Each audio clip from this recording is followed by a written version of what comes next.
এটা হলো পদ্মা নদী। এই যে সব ইলিশ মাছ, পাঙাশ মাছ, সব মাছ ধরছে। আমাদের ইন্ডিয়ার পতাকা লাগানো আছে দেখো। আর ওপরটা যে দেখছো, ওপরটা হলো তোমার বাংলাদেশ বর্ডার। তার জন্য সব নৌকোতে পতাকা লাগানো আছে আমাদের ইন্ডিয়ার। এই যে ওইখানেতে বিএসএফ নজওয়ান বসে আছে। একটু জুম করে দেখাবার চেষ্টা করছি। এই যে বিএসএফ নজওয়ান বসে আছে, ওনার কাছ থেকে একটা কাছে যেয়ে আমি ওনার সঙ্গে ভিডিও করেছি, কিন্তু সেটা ছাড়তে মানা করেছে।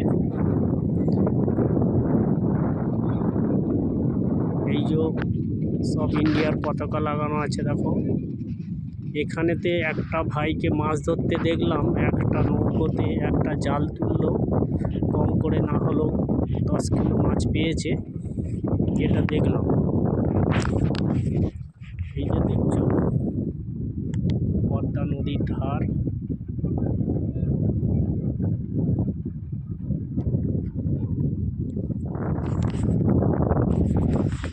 ওই সাইডে দেখো, ওইখানটাও সব ধরছে নৌকো করে মাছ। সব ইন্ডিয়ার পতাকা লাগানো আছে।